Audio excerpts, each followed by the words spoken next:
Hey, hey, hey, and welcome back to Jadonna Live, your bi-weekly podcast all about coming as you are, being yourself, showing up, committing to showing up, and living like you are trying.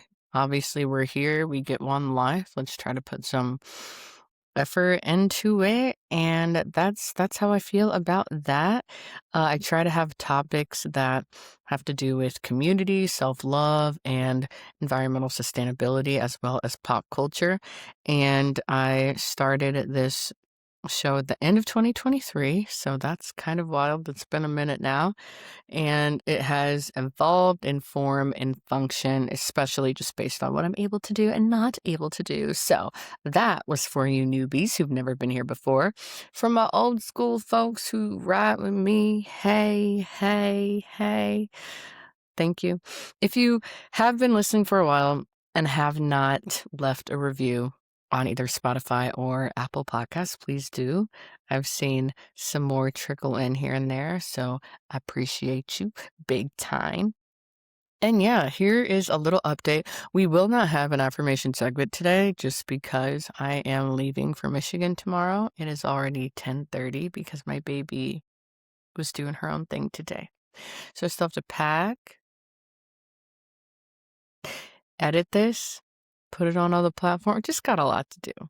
It'll be fine. I'm gonna passenger princess it up, but there's still a ton to do. So anyway, not doing the affirmation segment tonight, but super thrilled for the guest and the episode today with Israel Solomon, who is so kind to come on. So I cannot wait for you all to hear.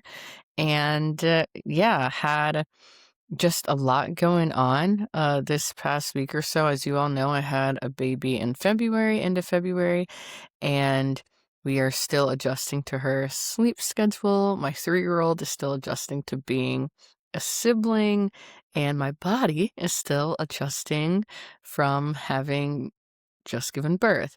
So still right in the midst of that, definitely on the up and up. So I'm forever grateful to have been able to, have my home birth and have everything happen so safely, but still got other things happening that just recovery wise that are still a focus. I mentioned to you all, I think last week, that my husband and I we're going to start job searching together, which we have. I'm proud of us. I created this outline to help us start to brainstorm and just have a nice springboard to what we're doing. And it did really help. We've been using the document and then have been using ChatGPT to kind of synthesize and help us with our brainstorming. I'm not a fan of the environmental impacts of ChatGPT, but I'm also aware that it exists and really helps with certain things that don't need to take a lot of time anymore. So still figuring out what that looks like, still wanting to use it, but trying to remind myself when I do use it, you don't need to use it first. So I don't know. I don't know that I'm doing a good job of that, not gonna lie. I've been doing a lot of work for my mom's nonprofit and organization because they got 2 arms. My mom got 2 jobs. She actually has 4. But anyway, Soulful Journeys of Women. If you have not heard of them, we're doing a lot right now. But it is a company started by my mom and her business partner, and they do historical reenactments of prominent Black women in history, including Ida B. Wells, Madam C.J. Walker, Harriet Tubman, etc. And they get contracts across the city and then perform either at libraries or community buildings. They just performed downtown for a judicial group. So they do a lot of stuff, and I'm managing their email marketing and some strategy and their website. So we're doing a lot there. So again, Soulful Journeys of Women, please reach out.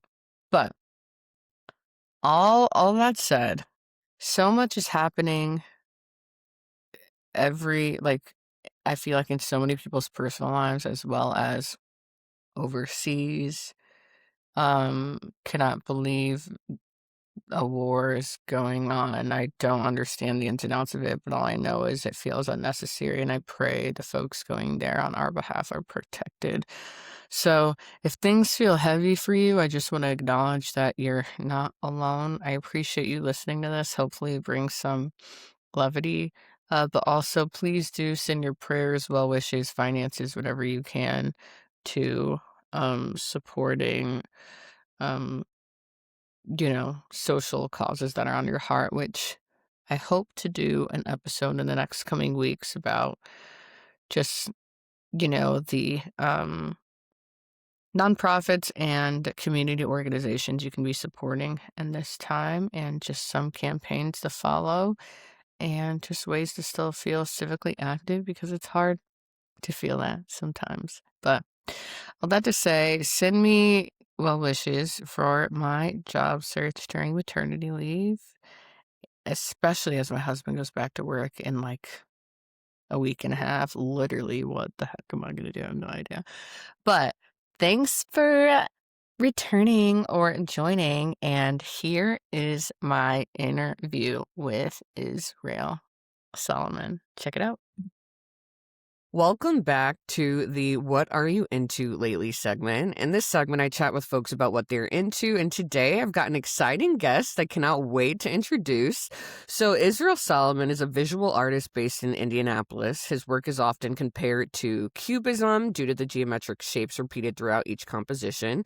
He uses vibrant colors to tell stories and experiences that he's been through, witnessed, or imagined throughout his lifetime.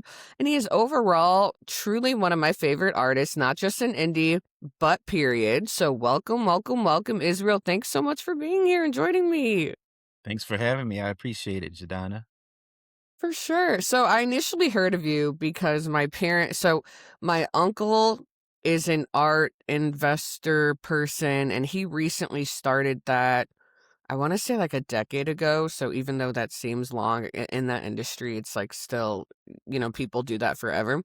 And so my parents have been trying to get more involved. So they've been going to more local museums and art shows to discover artists. And in doing so, came across your work, invited me to some of your shows. And I've just been obsessed with that ever since. So love what you do, love your work, and so excited to get into it today. Thank you. I appreciate that. Yeah. So obviously you're an artist. Can you talk to us about when you started really seeing yourself that way and how that's kind of evolved over time? Yeah, well, as far as when I started seeing myself as an artist, that was probably later in life when people started referring to me as that. When I was younger and when I would make things, I liked to draw, I liked to you know, paint or whatever, but I didn't necessarily see myself as an artist. When I thought visual artist or artist, I thought about like, old white dudes in a history book. And I didn't know anybody who was a professional or successful artist. So it was a little bit unreal, but started hearing it more and more and people referring to me as that. And then I sort of got comfortable with it. No, that makes sense. Like when something comes so naturally to you, you're not overthinking it like that. You're just like, this is what I do. I don't know. This is just what I've been doing. So I totally get that. Um, And so, what I love about your work is the distinct colors and shapes that you use. Whenever I'm in Indy and there's like a new exhibit, or I was at the Children's Museum like Yeah. a couple months ago, and I was like, was Israel here? This is his stuff. I always know your work before I even see, your artist tag. And so, what inspired your style, those colors and the shapes? When did you start like using that exclusively? Yeah, well, so I went to college at Ball State and I went for art education. And while I was there, I had to take art classes. I took drawing classes, a painting class, ceramics, all types of different things. But my focus as an art major, I had to have a focus. so my focus was drawing, and, one of the things that I noticed about, like, my fellow students at that time was that there was a lot of muddy colors and darker tones, more earthy tones being used, and, like, I'm just always the type of person that kinda likes to go in the in a different direction, so I was like, "I'm gonna use bright colors." And I've always been attracted to bright and vibrant things as well, like, just thinking about growing up in the '80s and, like, fluorescent neon biker shorts and purple Air Jordan 5s and, just I've always been attracted to bright and vibrant colors, all the cartoons that I used to watch. So, the color was a natural thing for me. In regards to the shapes, it really started off as experimentation, and I really think that it's relative to I love hip hop music. I've always been a fan of hip hop since I was younger, and one of the things that I always wanted to be but never became was a graffiti artist. And I would draw tags and I would draw graffiti and things of that nature. I would be in the class in school, drawing it in my notebooks and stuff, and, I would always draw it, and I would have angular shapes when I was, creating my drawings, but I think it sorta just transitioned from there, and when I started painting, um, I was commissioned by a relative to, create a painting of Tina Marie. Do you know who Tina Marie is? I don't. Okay, Tina Marie is you know who Rick James is? Have you heard of Rick James? I've heard of Rick Yeah, James. I'm terrible with names, but I that's won't all forget a good. face. Well, I'm just aging myself, but Rick James was It's like a funk, R&B, rock and roll artist, late '70s, early '80s when he was prominent, and, Tina Marie was kinda one of his artists, and she was a singer. She's a very soulful singer, a white lady, and, her voice is amazing. But anyway, I was doing this painting and I was just trying to figure out this is when I first really started getting into painting on my own. I was trying to figure out how can I like make this interesting.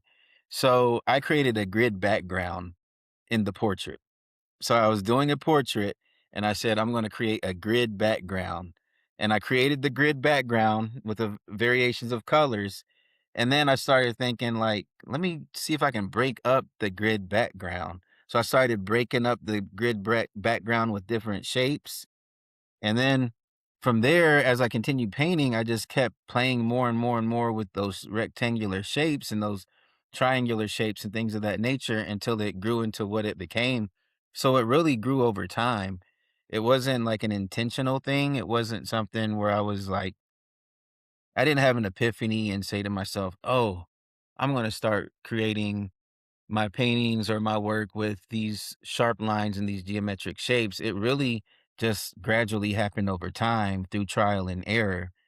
And I noticed certain things would work and I would continue to do them and repeat. And then I would notice certain things wouldn't work and I would try to throw those things out if it's not going to work. And that's been my process really my whole time as a painter, discovering what it is that I do.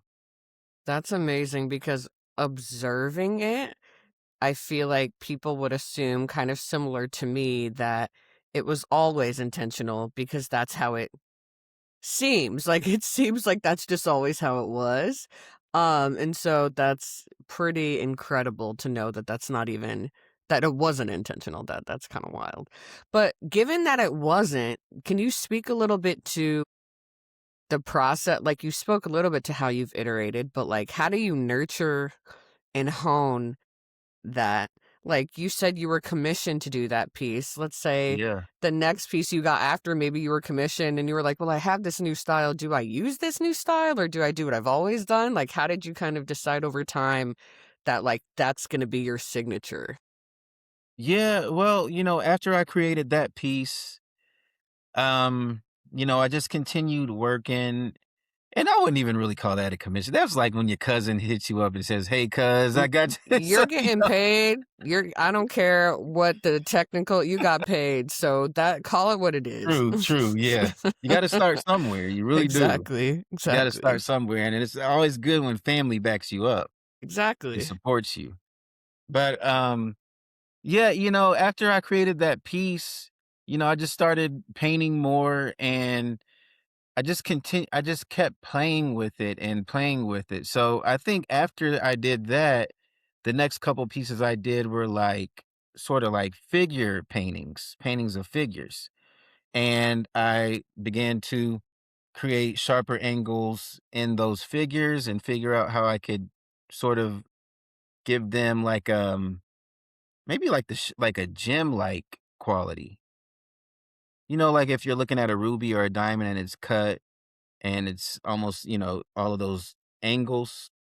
So, I started sort of thinking of creating figures that have like a almost like a gem-like quality, and I continued playing around with the backgrounds more and more. And for the first couple years that I was doing it, the backgrounds were always like these geometrical shapes in the background, and then the figure was on top of those shapes. But I knew that there was another artist that was doing something somewhat similar on a very large scale. I found out about this artist. I believe his name is Cobra. He's a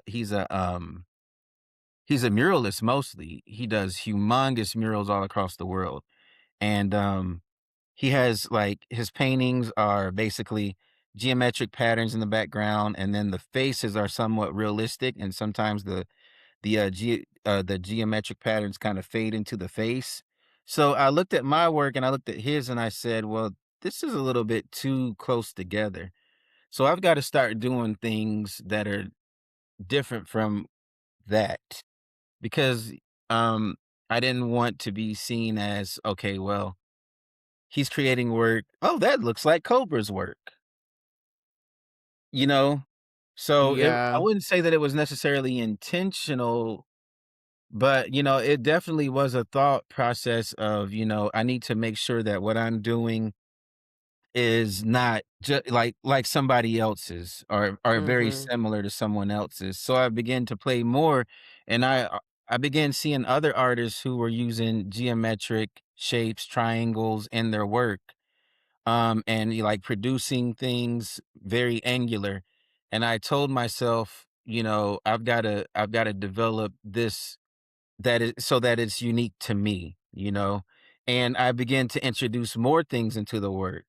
I began to introduce like more realistic backgrounds, representational backgrounds where you can see Mm. what's going on in the background.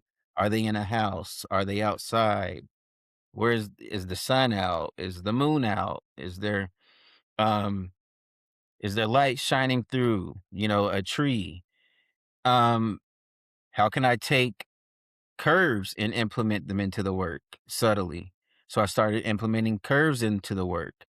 And I just continued to experiment and put in like keep what worked and just start throwing away and leaving out what wasn't working. And I just think that through over time with the trial and error and the experimentation, um I have developed something that I can call my own now. And I don't believe that um I mean, anything can be duplicated, especially with AI and all this stuff going on right now. Yeah. I do believe that I've created something where people can see it and they know that it's for me. Mhm. And that's not easy for artists to find, and I feel that it's a blessing that I was able to do that. For sure.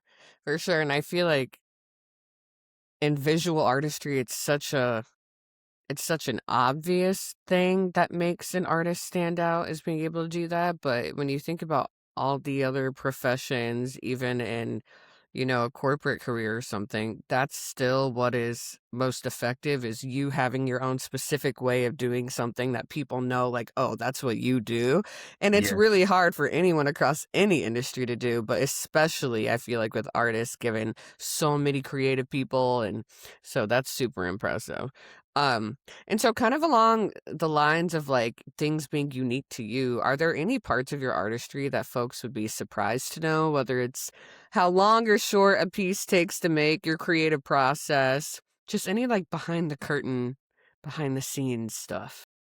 Yeah, I don't know if there I think that what probably surprises people the most, like, when they come into my studio, first of all, I have loads of work. I have my studio is filled with things. For every piece that I'm commissioned or that I sell, I'm probably making 2 or 3 more. So my Mm, studio is loaded, and one of the things that I think people get surprised about is that I'm often working on several things at once. I mm, don't just work on one painting at a time. I go back and forth between paintings. There's been times where I've had like 6 or 7 paintings going at one time. ooh, Right mm-mm, now, I've only got maybe 3 or 4 going, because I'm about to start 2, and I have 1 that I sort of put away. So, technically, I've got, like, 4 going right now, but, yeah, I work on multiple things at once, and I think it allows me to get a fresh look on things because with me staring at a canvas for so long, I start to sort of not know what it looks like anymore. mm. It may sound weird, but, like, if I'm focused in on a painting and I've been working on it for the last 2 weeks every day for a few hours, by the Yeah. time I'm like, I don't know, a week or 2 in, I'm like, I don't even know what I'm looking at because I've looked at it so much and I'm so critical of myself that only thing I can see is flaw. I can't, Mm. I'm looking at things that I can make better. So, yeah, that's probably one thing that people typically are surprised about is that I'm working on multiple things at once. It's not just one at a time. And are you like a sketcher? Like you sketch it all out in a notebook before, then you paint it, or do you just like paint off the top of your head? Like, what's your process? I know everybody does something different. Yeah, I sketch first. Every once in a while, I'll just take a canvas and get and start on something and go. But 95% of the time, I sketch out an idea first, and I actually most of the time I use my iPad. Sometimes I use like Mm, traditional pencil and paper or pen and paper. But most of the time, because it's so convenient to carry it around and it's so thin, that I use my iPad, and, I'll get inspired randomly at any time, and if I get an idea to pop up in my head, I just draw it out when I have that idea. If I don't have the time to draw it out at that time, then I'll write it down, with notes that are good enough for me to remember what I was thinking about because, like, if I don't do that, then I can easily lose the idea. yeah. So as soon as I'm struck with an idea, I try to take the time to draw it out. And I've been doing this for so long; it really doesn't take me too long to do that. And even if I'm drawing it out, it can start as a simple like scribble sketch where I'm just scribbling everything out, and then I can come back to it later and I can define everything and then create my composition. After I create my composition, then I transfer my composition onto the canvas, and I start with basically like an underpainting, um, with like simple colors, burnt umber, maybe like a rich, warm red, orangish color as well. Start with the underpainting, and I work layer by layer by layer until it's done. So it's like all of my work is basically done in layers, and I'll use like one Hmm. color, and I will put that color everywhere it needs to be on the canvas at that time. When I'm done, I'll go to the next color and I'll do the same. So I go layer by layer by layer. But yeah, I draw everything out. I have a wild imagination. I always have, and like the stuff that people see is like the tame side. Oh, wait, I want the non-tame stuff. Do a non-tame collection. I've got a couple of them. I just haven't shown them. That'd be dope. Yeah, so I've got a couple in my studio, but I haven't shown them. But yeah, that's basically my process. And I really, I guess, sort of take pride in it because I'm not really well. I'm gonna leave that part alone. But I just like the part of I just like utilizing my mind and putting out putting out what I feel or what I see inside of my head, and it could be a dream, it could be my imagination, it could be something that happened, it could be something that I wish I experienced. It's just a lot of things that inspire me to create. I love that. I love it. And it seems like in Indianapolis, at least people in the art scene and adjacent know your work and who you are, can recognize your images. How are you expanding beyond Indianapolis so people know you more nationally? Slash, like, what does that look like? That could be happening now, and I just don't know the extent of it. So, can you speak to that? Yeah, that's definitely one of the things that I wanna do, but it's not as easy, like, it's pretty tough. It's not Doesn't easy. sound easy. It is not easy at all. That's something I've really been, racking my head and working on over the last few years, and, I've had opportunities little by little, outside of Indianapolis and Indiana, but, it's definitely taking time. I've done things in, Chicago, I've done things in Columbus, Ohio, Cincinnati, Ohio. Last year, I did, something in North Carolina, and the latest thing that I did, outside of here was in Philadelphia at the Philadelphia Museum no, the, African American Museum of Philadelphia. I almost said Mm. Philadelphia Museum of Art, but no, I did something in the, African American Museum of Philadelphia, so I have been doing things, little by little outside of this region. I've had some folks that have collected my work outside of, Indiana and Indianapolis as well, and it's just little by little, I look at it as a slow grind and a slow burn for me. There's never really been like I haven't it's taken time for me. I haven't had, like, Yeah. overnight success or anything. It may appear that way to some people that I've had overnight success, and I think that that's just because, like, if somebody's never heard of me before and now they hear of me, they're like, "Oh, well, where'd this dude pop up from?" But, I've been doing this for a while. Um, I am going to Los Angeles, at the end of this month for Butter Los Angeles. So Oh, that's I didn't realize that was yeah, okay. yeah. That'll be I wish I could go. Yeah, I think it's gonna be really cool. I'm excited about it. It's at the end of February, I believe. Preview night is Thursday night, the 26th. Is it the 26th? And Where is it at? Do you know?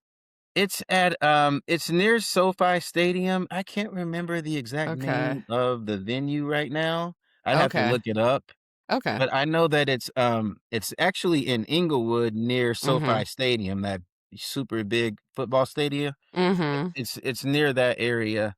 I cannot remember the name. I'll find it and I'll put it in the show notes. I just not just moved back. I used to say that, but my husband and I lived in LA for almost 5 years. We moved back January of 2024. Mhm. So near and dear to my heart and love it out there. Would move back. Hopefully, maybe will in 5 or so years.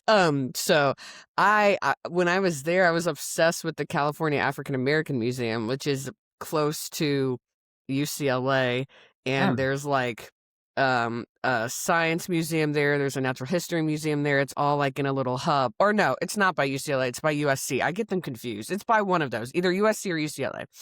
Um, and that museum or the California African American Museum, it's fairly small. I want to say it has like maybe like 6 rooms for different exhibits, but sometimes they have a single artist come in and just like take over. So would love to see your work there. Me too. So you gotta go there while you're in LA. I don't know how long you'll be there, but you gotta go to the California African American Museum. It's awesome. Um, but anyway, shout out if you're listening. I actually don't know when this will come out, so it might come out right around when you're in LA. But definitely at least check out Butter and the work they did do in Los Angeles if this comes out after, so you can kind of see what that was like. But Definitely. is there, speaking of the California African American Museum, is there another like partner or organization or collective you're wanting to be a part of or that you're working toward or like a dream collaboration? Just curious. I would just say that I'm open as long as it's gonna be something that's beneficial for myself as well as the other party. Yep. I'm open to it. So, I wouldn't say anything in any specifics, but yeah, I'm open to collaborations as long as it's a great fit for both of us. So, like for instance, um, what led me to being in the African American Museum of Philadelphia was some work that I did at the Children's Museum of Indianapolis, for Ruth Carter. So I don't know if Oh. you Oh, yes. went to that or I saw it? did. That I Okay. did, and I love Ruth Carter, and so I walked in just being like, "Oh, she's dope." Like, she did the clothing for, like, Black Panther amongst Yes. tons of other famous, iconic African American movies and others. Yes. But when I walked in, I was like, "Did Israel do that?" Like, that was one of Yeah. those times where I was like, "Hold on, this looks like his work in here." Yes. Yeah. So I did that and she really took a liking to the work. So that led me to working with her and her team for the Philadelphia Museum.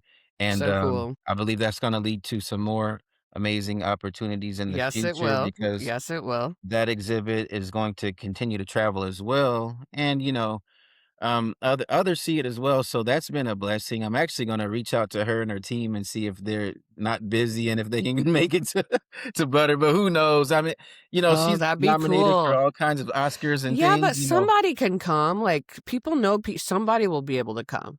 so I'm definitely gonna just reach out and see if they're available and if they are, if they wanna come and check things out. So yeah, I'm open, to collaborative opportunities and working with others.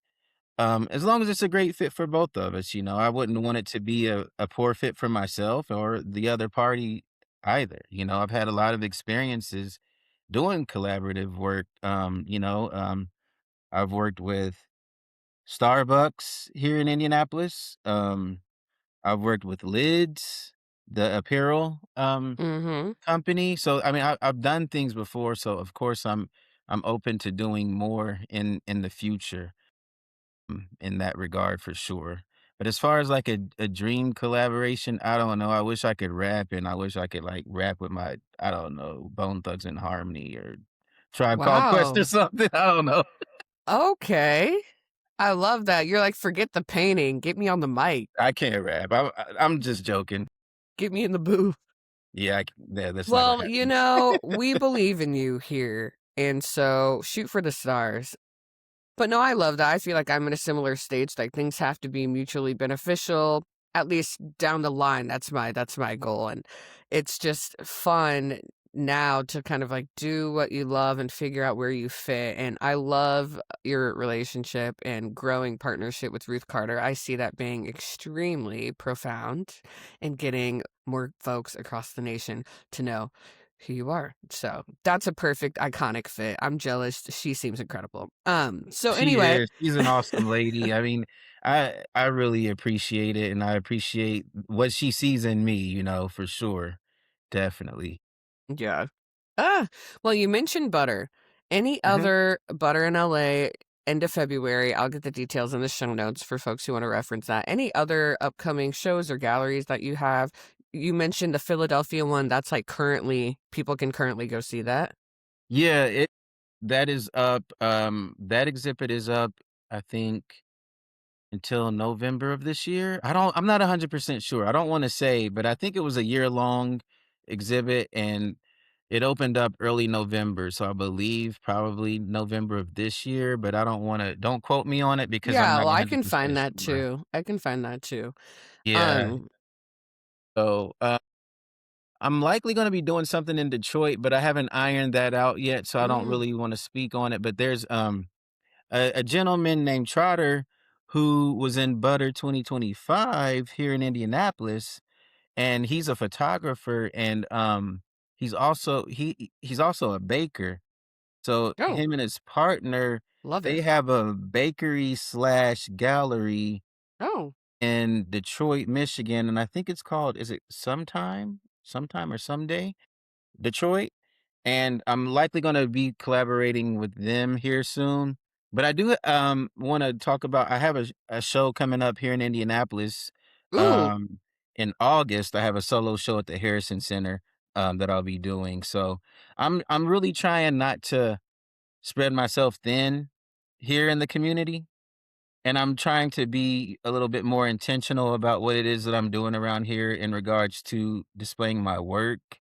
So I haven't taken a lot of opportunities to show work here in the city um, for the next few months, but I am doing a solo show, and I want to really be focused in on that so people can come out and see, what it is that I've been thinking of and what I've been developing over the last year and a half. I kind of look at it like music, like growing up in my generation, we were always excited for new albums coming out. I don't know if Mhm. it's like that anymore with younger folks, but like we would, oh, my favorite artist is coming out on this day. Got to go to the music store and pick it up, and I'm gonna grab it, grab the CD or the tape, go home. I'm gonna listen to the whole album 5 times. And then I'm gonna listen to it again tomorrow and then the next week and talk to my friends about it. So like I'm trying to look at like the stuff that I'm creating as creating an album with a train of thought, with a story that I can present to people. I don't Love want it. to do a bunch of one-off stuff, singles. So I'm just thinking about music like that's not what I want to do. So, I got a show coming up in August, and that's where people are gonna see, like, a full collected thought, and, they'll be able to experience my work and a story that I'm trying to tell through my work there. It's, Love um, that. it's tentatively titled The Quiet Kid, but I'm not 100% sure on it, but that's probably what I'm gonna be titling the show. Okay. Ooh. Little dropping some nugs there. Well, I'm excited. Keep me posted on the Detroit details because my uncle, who does the art stuff, he lives in Flint, Michigan. So they're always around Detroit, like trying to find stuff and looking for artists and stuff like that. So definitely want to make sure he goes to someday, or I'll look up I what the believe I've actual got the name name is. right. Trotter, if you hear, like, I'm sorry, I'm trying to like, these are new things for me, and For when stuff is sure. new, I don't always grasp it all at once. It takes me That's some all good. time. It's all good. I feel the same. So, yeah, anything else you'd want to add before we get out of here? It's such good info and content. I'm super excited for this. Hey, well, I appreciate it. Thank you. I like to share my story and what I've been through with people, so it's all good. I don't really have a lot more to add other than, whoever's listening, I would appreciate if you come out and support me when my show opens up in August. And, if you can make it, I think it'll be pretty cool. And just, follow me on social media, and then you can be on the lookout for different things that I'm involved with. I'm not like super active on social media. It's just not really who I am. But when I have things that I'm doing, I put it out there. But I did open up a TikTok recently because kids were telling me I should do it. So like if you want to see like process stuff, you can go over there because I have a lot of like process videos that I've been putting on TikTok because it's almost like a whole new audience over there. The people that Oh, follow me yeah. on there don't really know me or anything. So um yeah, just follow along, and if you're interested in what I'm doing, and anytime I have something new popping up, I'm going to be sharing it there. Sweet. And do like me, go on the website, enter your email, then you can also get on his listserv. I don't know how often you use that, but I did that the other day since I'm not on social media like that. Um, but yeah, sweet. Well, thanks again, Israel, for joining today. And let's go ahead and move on. Wasn't that so lovely? Wasn't that so lovely? I'm obsessed with the people who still come on my show when they have no idea who I am, and I do cold outreach, and that's exactly what happened with Israel, and he said yes. So Blessings to you, Israel. I am so glad I got to interview you now. Uh, I- Israel's already huge in my sphere, but I know there is literally no way but up for him. So please go follow him on his socials. Those will be in the meeting notes here. And outside of that, I've got some fun things coming up in the queue. My midwife agreed to be interviewed and to be on the show. Cannot wait for you all to hear directly from her. My father is going to do some financial conversations with us. So get ready for that. And yeah, if you didn't have any other incentives to listen, then I hope that gives you a little more. So, anyway, I'm take it easy, breathe deeply, and keep doing what you do. I'll catch you next time, same place, same vibe. Bye.